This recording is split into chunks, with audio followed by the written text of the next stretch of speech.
Okay, welcome to Mansfield, everybody. And I'm Caroline Stevens, and I'm presenting Mark Ceylon to you. Mark is going to talk about how not to pay your bills, which is that amongst other things. And other things. For somebody like myself, I've just been caught in a car park. I went over the time limit. They'd only altered the time from 3 hours to 2 hours the week before. And you know when you get into a regular habit of you expect things to stay the same. I arrived at that car park in semi-darkness, and you know that's what we're facing on a daily basis, the rules being changed. So on that note, I give you Mark. Thank you. I'm not very good at poetry, so I thought I'd sing you a song is only joking. Not listening. Right, so, just for my thing, how many of you have seen me on any of my videos before by show of hands? Oh, quite a few of you. Well, you can get more of the same anyway. Right, so, I used to run the website Get Out of Debt Free, and then it was sold, so I left. Basically, on that website, though, we expose the financial system, the way everything really works. Now, as Liz was saying, it's corrupt. Absolutely, totally corrupt. And I'll quickly explain that to you because we've only got a short time. But for those that have seen me, don't answer the questions when I ask them because you'll know them because you've seen them. And for those that haven't, well, yeah, have a go.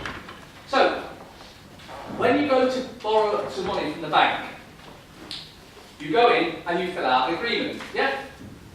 So we'll say this is the agreement. And the bank, whoever's dealing with it, will fill out the details. It'll have the amount in numbers, the amount in words. It'll have all the details on it, and then you sign it. Do you know what you've just done? Okay. What's this? Promissory note. I said those who've seen me keep it short. Yeah, do you think it's cash? In actual fact, it's a promissory note. Have any of you actually looked at these notes? What does it say underneath? Not you. What does it say underneath the Bank of England? On demand and so on. So that is a promissory note. So every time you've gone in and bought something and you paid the promissory note, you haven't paid, you've just promised to pay. So, getting back to this agreement that you got from the bank. Oh, by the way, you'll notice it has the amount in numbers, in words, the amount in numbers and in words, and it's also signed by the Bank of England. Just what we did here. So, we go for this loan, and we create a promissory note. Just like that, cash, and as Lord Denning said, a promissory note should be treated as cash.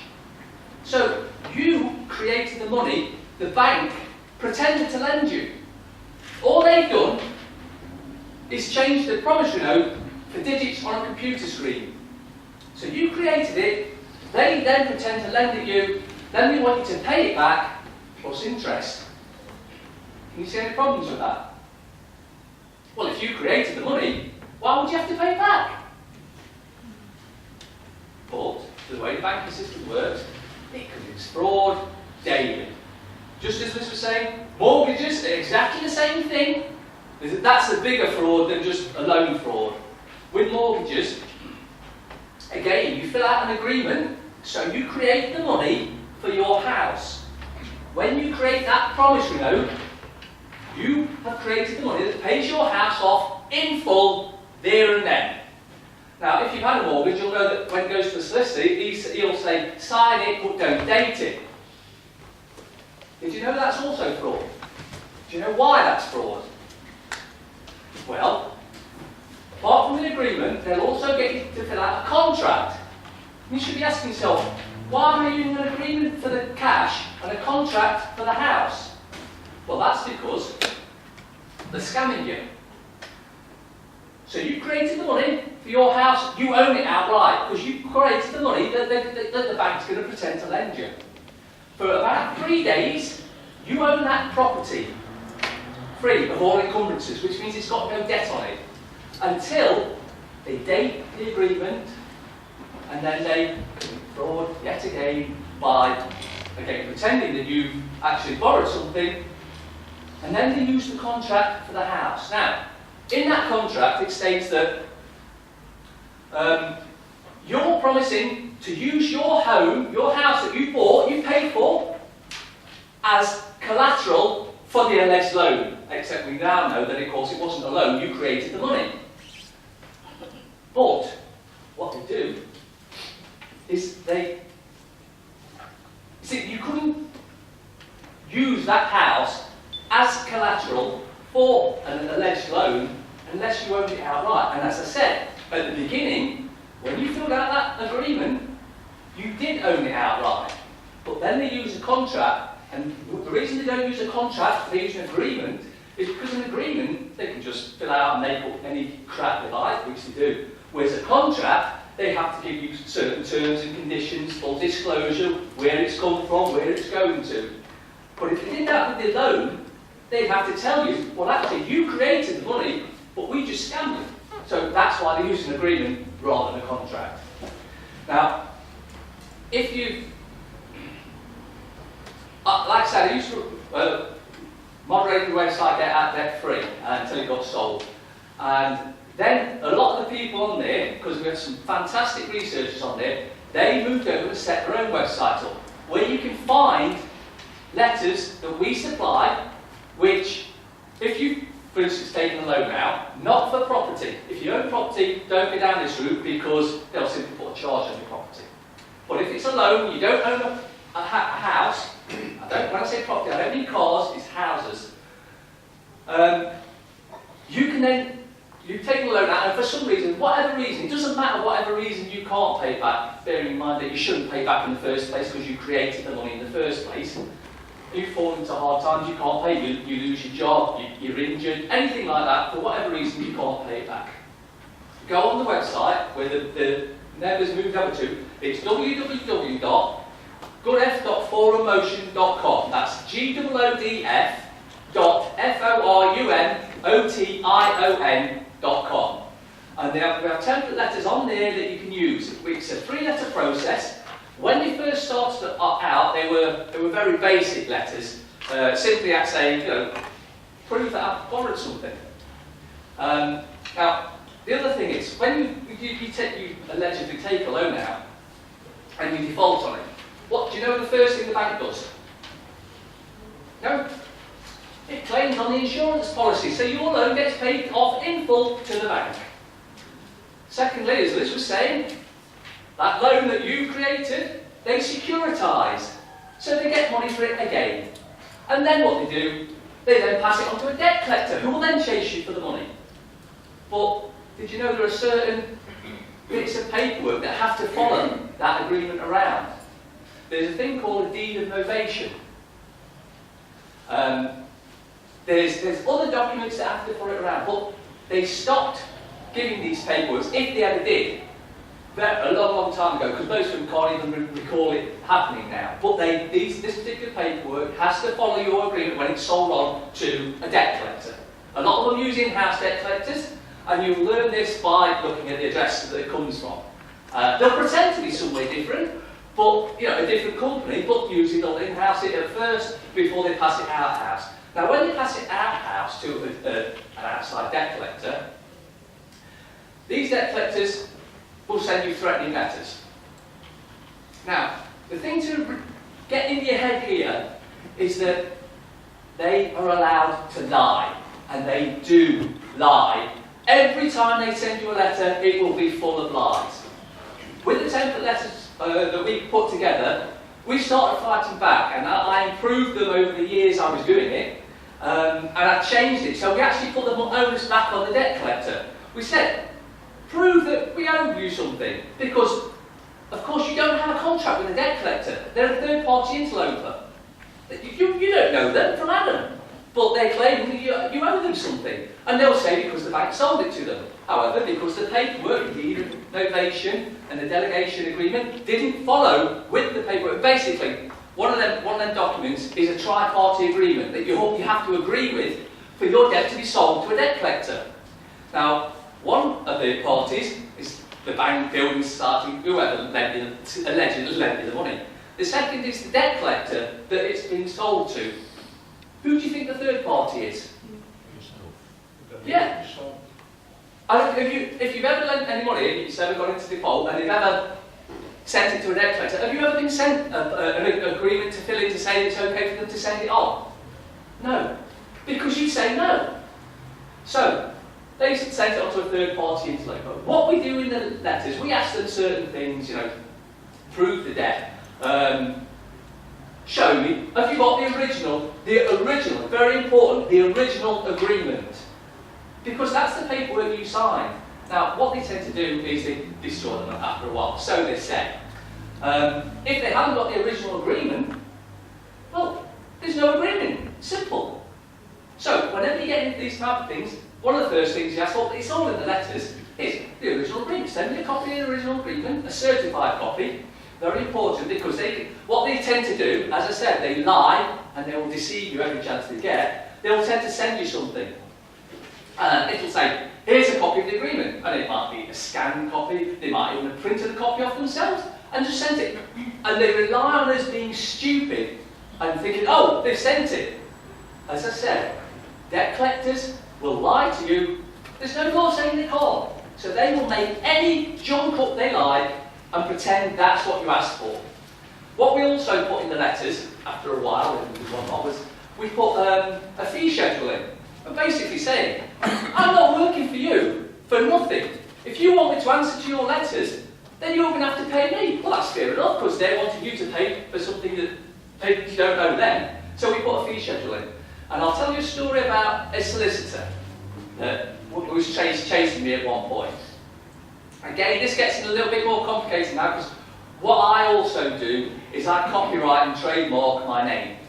So, my name is copyrighted and trademarked. So, when this particular solicitor was chasing me, it was shortly after I'd actually copyrighted my name. So I replied to his letter, because they always reply. Do you know why you should always reply to anyone that writes to you, or return the paperwork? You know why? Well, because if you don't, you've accepted it. It's like, if I say, you owe me 10 quid, and you don't say anything, well, it must be true. Always reply to them. So I sent them a letter back, saying, you know, send me this, send me this, send me this, send this. Oh, by the way, there's a fee schedule, and it will be breakdown of what the fee schedule is. And I sent it off to them. And that was a fee for £7,000, because they'd done certain things that they shouldn't have. So I sent them that letter off, and then I got a snotty letter back. We're not going to be paying your blah, blah, blah, blah, blah. But on that letter I'd sent to them, that was the first time I'd actually copyrighted and trademarked my name. So I sent that off to them, and I charge £1 million for using my copyright or trademark, by the way. So, they sent me back saying, we're not going to pay this, and blah, blah, blah, blah, load of rubbish, usual junk, you've got to pay for it, blah, blah. So then I replied to their letter immediately, sending it back, and my fee had now risen to £9,000. I've never heard from that solicitor again. First thing you've got to get is, I'm not in it to make money. I'm not in this to make money out of solicitors, although they should pay, but I'm not here to chase them. I use it because it's exactly what they do to us. All I've done is turn the tables back on them. And it works. Now, as I said, they will send you all sorts of junk, and it will all be lies. And they will say, here, for instance, the notice, one of the things we ask for is the deed of assignment, which is a document that has to follow the paperwork, like I said. Now, what they'll send you is a notice of assignment, and they'll claim that's the document. But of course, a notice and a deed are two totally separate things. The reason they can't send the deed of assignment is because they don't have it. A notice of assignment is they just make up a notice, say this is a notice of assignment, there you go. So it's very important to read the paperwork that they send you and get it in your head what you've asked for and what they sent you back. When they, sometimes they will persist and sometimes they drop off. What we do, well I said it's a 3-letter process. We send one letter off basically laying out the terms and conditions of our interaction with you and how there's a fee schedule. You're going to have to pay for my time to reply to your letters. You know, just like banks do and all that sort of thing. And then it doesn't matter what they send you. And if they don't send you anything, that's good too. Because what did I say earlier? If they ignore it, they've agreed to it. So you don't want them to reply to you.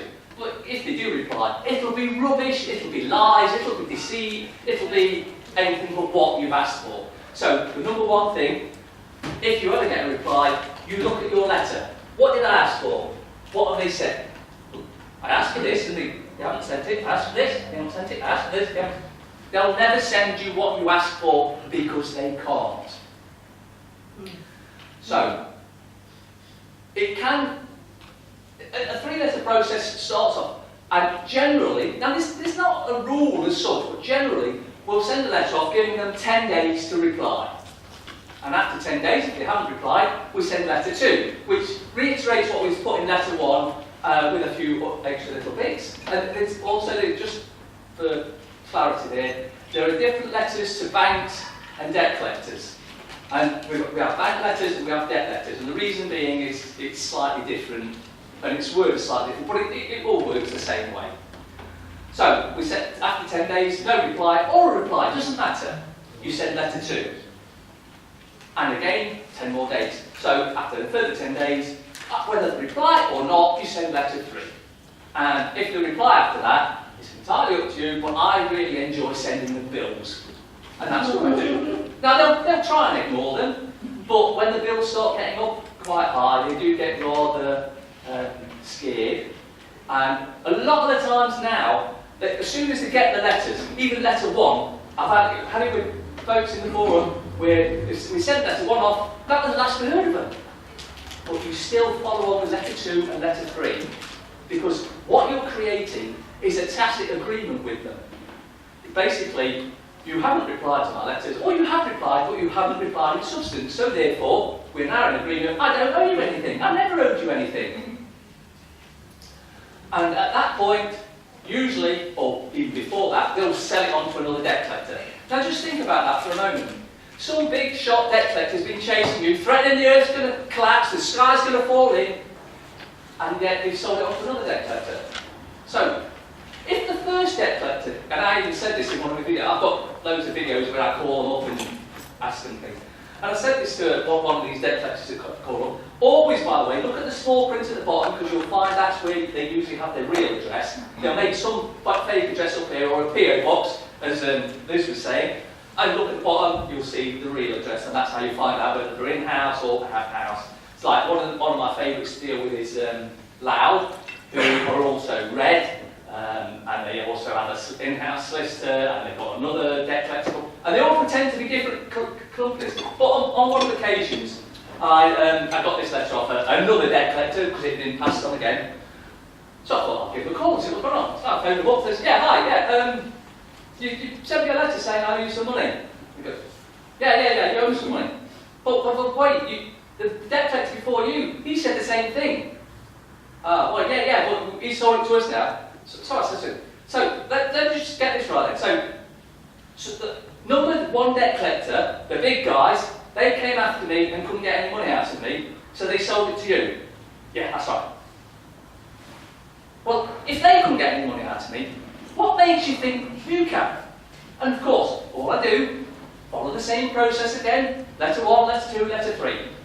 Now, although I say 10 days, and that's just being generous, sometimes it can be getting there with a threatening court action. I've never been taken to court, and at one point I owed well over £40,000 on numerous things because of 2008, the financial crash.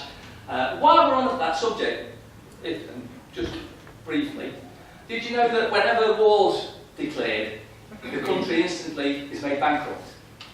So, in 1939, World War II, the country was made into bankruptcy. Now, under bankruptcy rules, bankruptcy lasts for 70 years. So if you count on 70 years from 1939, that takes us up to 2009. We've been out of bankruptcy. Oh, wait, no. What happened in 2008? Oh, the financial crash. And we're back in bankruptcy again. It's all planned. The banks have planned and controlled every financial crash that's ever happened. Yeah.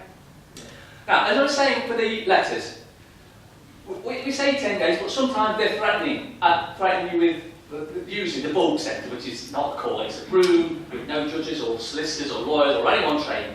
But if they threaten that, you might want to act a bit quickly. So, now this is where I'm going to test how much you've been paying attention. When we send the first letter, we go 10 days apart. How long does it take to complete the 3-letter process? 30 days. 20. Ah, someone has been listening. Yes, it's 20. Because you start on day 1, 10 days later, it's letter 2, 10 days later, it's letter 3. So it's 20 days. But under contract law, the lowest you can give them is 3 days. So, if using that process, and bear in mind what I've just said, what is the shortest period you can have them in a tacit agreement? 6 days, yeah. So a week, and you can have them in a tacit agreement. Now, one of the reasons they've never taken me to court was A, because they couldn't produce anything that I'd asked for. And B, if he goes to court, the judge is going to say, well, he's asked for this. Why haven't you given it him? And of course the answer is because they don't have it. Right. Now, there's loads more. I could talk on this subject for a long, long time. But, are there any questions on that subject? Right, so you all know exactly how to deal with debts now. Don't touch me. The first thing... What was your website address again, sorry? It's www.goodf.forummotion.com. There's only one M in that. gwdf.forummotion.com. Can you just shout out that again? You're right. goodf.forummotion. Good. Forward motion. Forum, F-O-R-U-M, Yeah, forward, yeah, motion. O-T-I-O-N.com. Now, someone said your website. It's not my website. Thankfully, after I got off Get Out of Debt Free, which is where the good F part of that website comes from, the other members of the site then set up that one. So it's totally run by the members for the members. And the reason for that being the owners of the previous site sold it and, well, let's just say they didn't sell it to the best people. Right, now, I'm going to talk briefly now, because we've got limited time. And I'm saying this briefly because if you want to see the full interview, I was interviewed by Caroline on the Stepping Stones video. This is very briefly about Tom Crawford. Has any of you heard of Tom Crawford? Yeah. Well, I was one of the guys that got on the roof after they'd stolen the house from him. And basically, we were taken to court. 7 of us were in court. Was that the guy in Devon? Yes. Okay, yeah. And they took us to court. They moved it to Mansfield. It was set for 3 weeks. It collapsed after 8 days because right from the beginning we were asking. It was Leicester. Where did I say? Mansfield. Oh, I mean Mansfield. Yeah, they sent it to Leicester. So, and it collapsed after 8 days because we were asking to see the warrant. Think about this. This is a document they used to kick a family onto the streets. All we asked for was to see the warrant. Now, after 4 days of the trial, the judge ordered the CPS to get a certified copy sent over from Nottingham Court.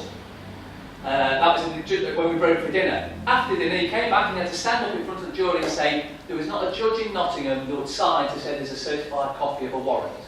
So this piece of paper has been used to throw a family onto the street. Not a judge in Nottingham would sign to say it was legitimate. Goes on for another 3 days before the judge finally orders the prosecutor, who was from Nottingham, so he had to come from Nottingham every day, like we did, to bring the original warrant into court the next day. Guess what happened the next day?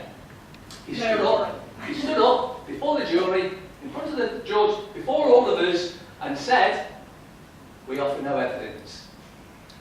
So there was no warrant, yet they were still kicked out of the house. And are still fighting to get it back. So I won't go into things like I said, it's on the Caroline's Stepping Stones.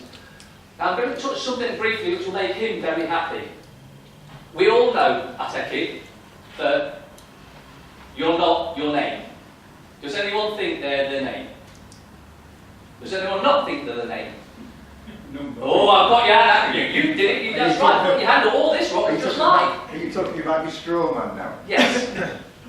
Right, so, your straw man. It's because of the Statute Act of 1666 where they created a law while London was burning, because of course that's what it's famous for. I say a law, it was a statute, that basically said you have 7 years to fill in the correct paperwork to prove you're alive. Now that's stupid, doesn't it? Except, what happens if someone goes missing? How long do you have to be missing before your class is dead? 7 years. And because you didn't fill that paperwork in, of course they never told us this either, because we didn't fill the paperwork in to prove we're alive, we're all classed as dead and lost to the sea. Which means,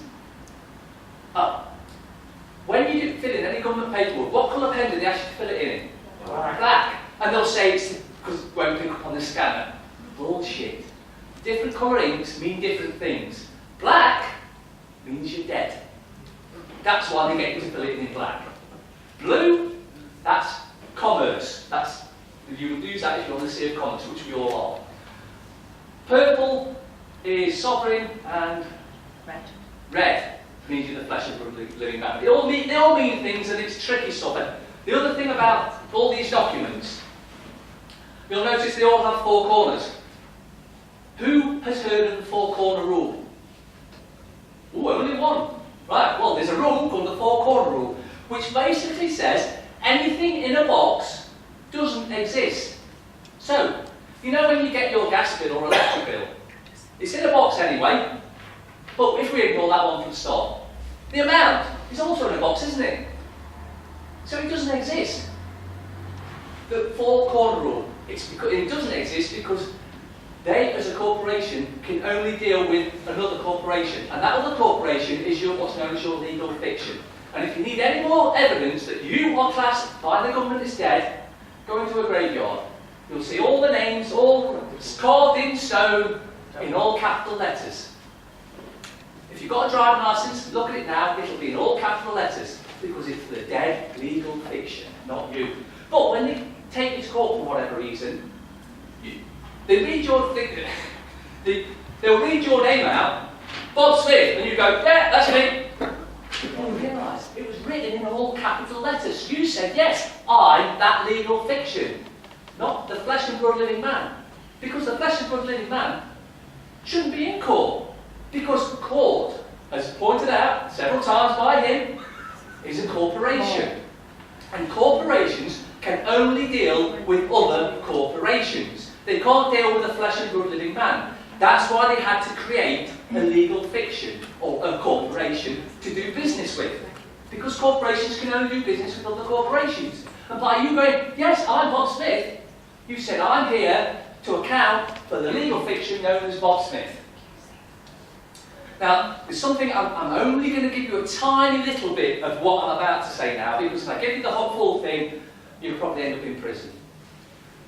When you were born, and your parents registered you, of course, registering something means you're giving ownership away.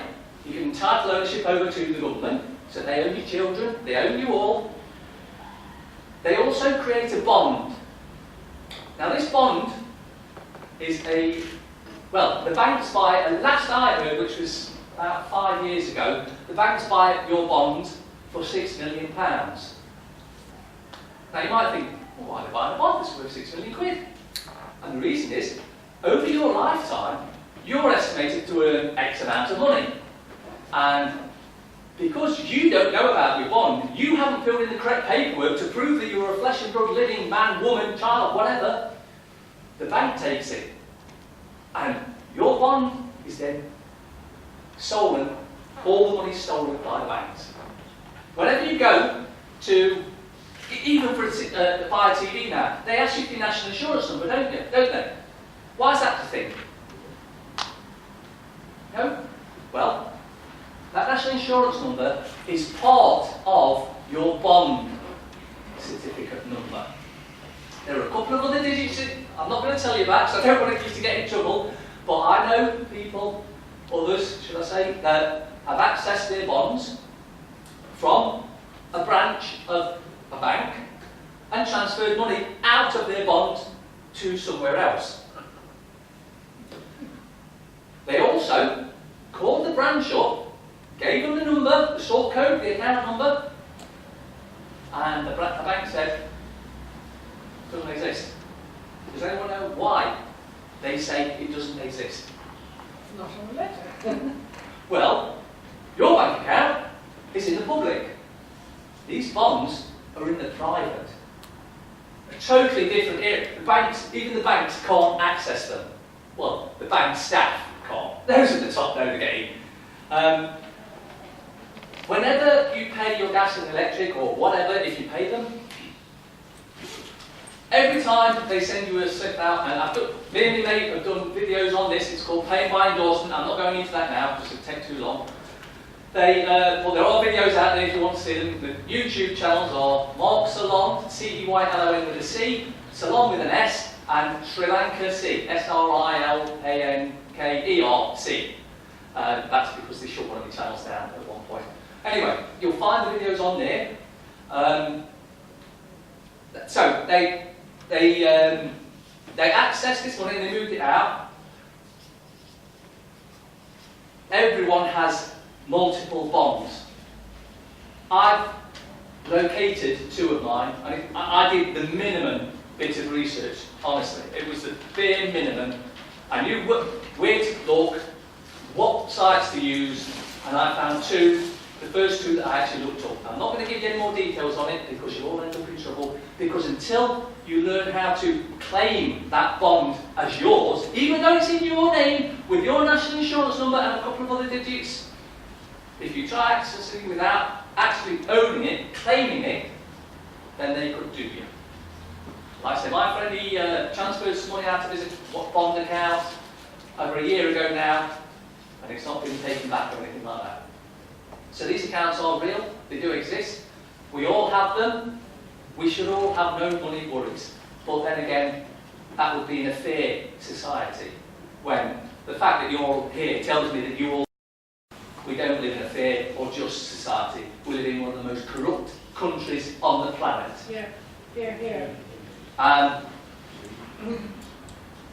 Now, any questions on what I've just told you? Any parts of what I've just told you? How to go about rectifying the SPKV trust? First thing you have For under 7s and for... Under 7s, the paperwork is that there's a live birth document, and also you get one for your kids from your doctor that you was with when you were born. Yeah. So if he's dead, he's probably not going to be able. But for your kids, that shouldn't be too difficult. It's a live born record, not a birth certificate, as he will know. A birth certificate, well, as he said, we're all on the sea of commerce, admiralty law, and a birth is somewhere. Where's a birth used? Oh. In a dock for ships. Strange that, isn't it? Because when you get to court, they ask you to stand in the dock. Because we're all under admiralty law. And there's, if you look up, if you look, a bird's eye view of the courthouse of Miami, from above, it looks like a ship.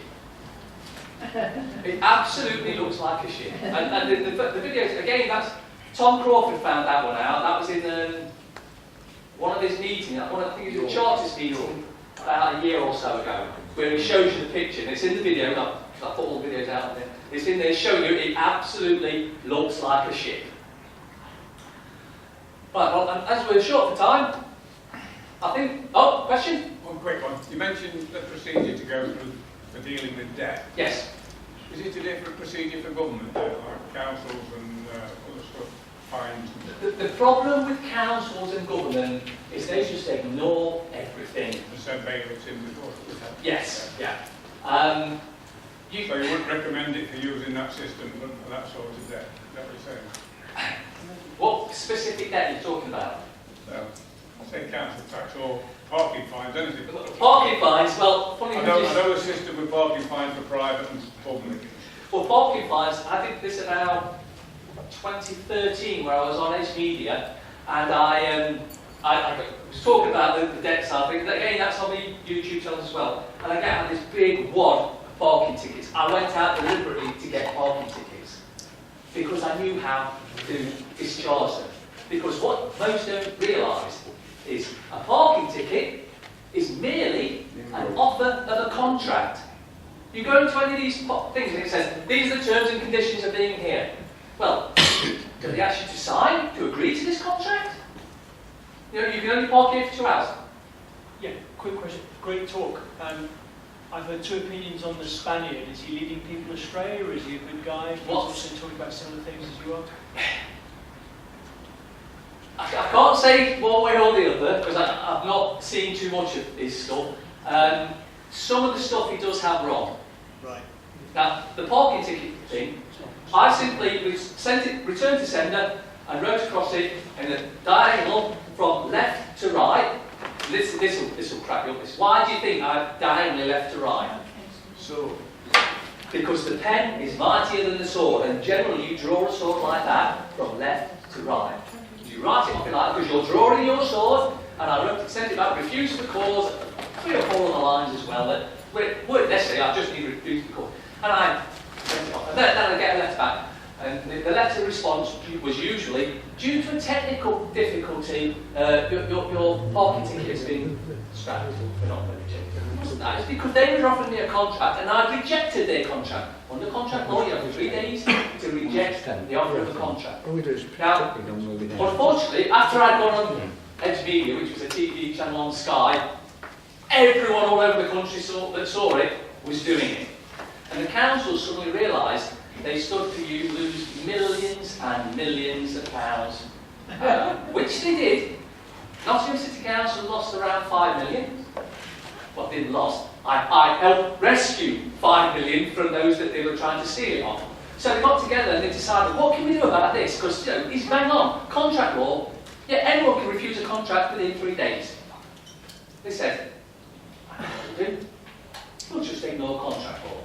Even though we're offering a contract, we'll ignore contract law. So from that point on, they broke the contract that they're trying to get you with.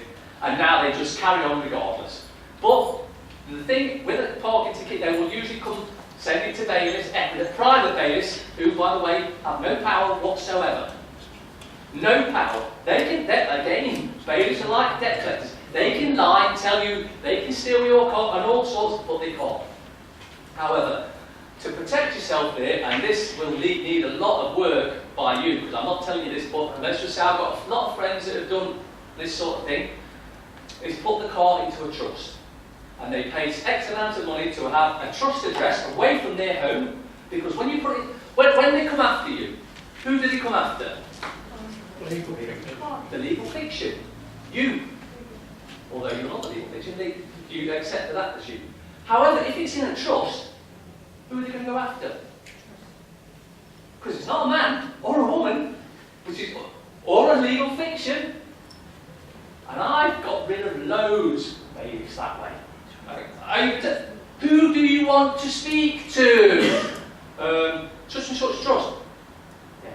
That's not a real being, that's a corporation as such. The driver. Who was the driver? I don't know. Bye! Gone.